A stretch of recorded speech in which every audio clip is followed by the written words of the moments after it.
नमस्कार दोस्तों, आप सबका स्वागत है न्यूज़ टाइम के अंदर। दोस्तों, वक्त आ गया है कि अब मोदी जी यूसीसी लागू करें। जी हाँ, अब ये खबर पुख्ता तौर पर निकल के बाहर आ गई।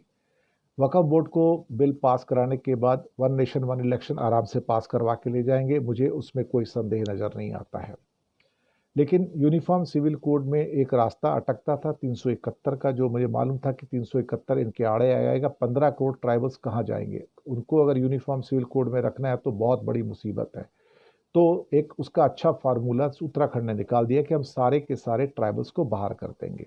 लेकिन 15 करोड़ ट्राइबल्स को अगर बाहर करते हैं इंडिया के, और फिर उसके बाद आप ये कानून पास करते हैं, तो फिर ये यूनिफॉर्म तो नहीं है।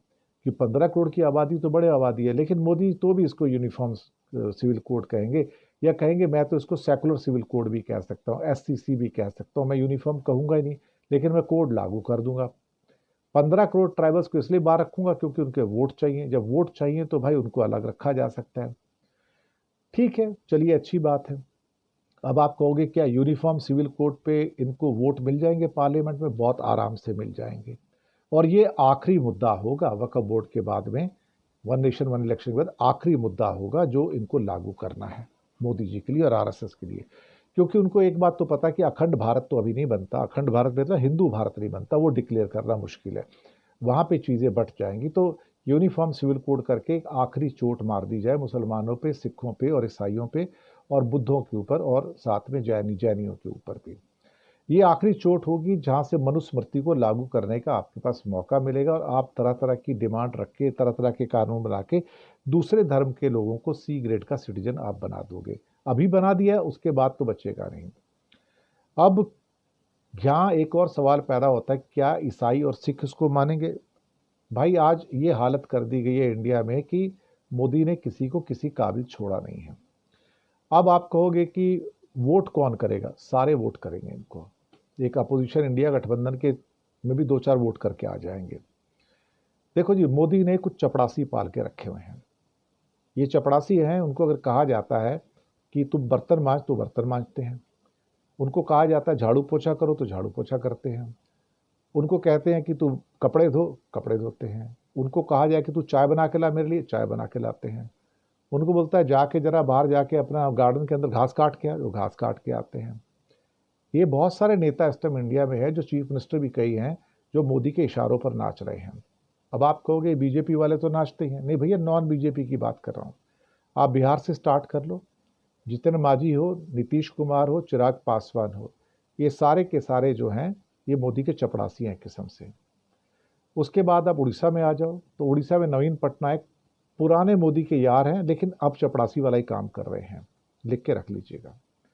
उसके नीचे आप तेलंगाना में आ जाओ, तो केसीआर जो हैं, जिनकी भारत बीआरएस पार्टी है, वो भी इनके चपड़ासी का काम कर रही है।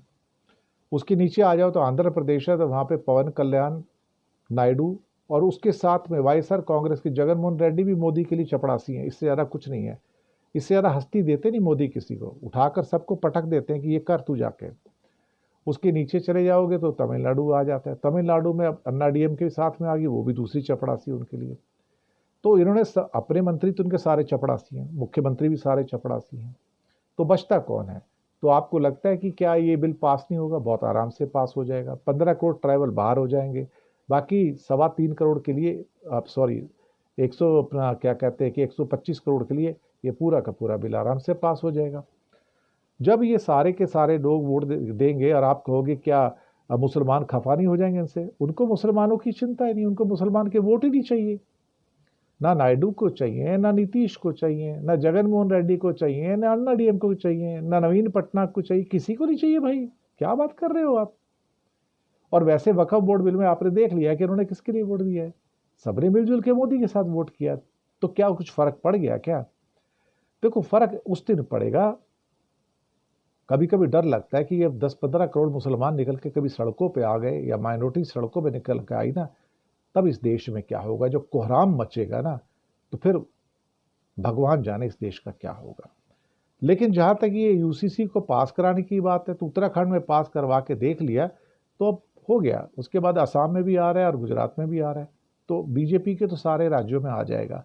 और ये इंडिया में भी मोदी जी जाने से पहले लागू कर जाएंगे और डंके की चोट पर लागू करके जाएंगे और आप कुछ नहीं कर पाओगे, कुछ नहीं कर पाओगे।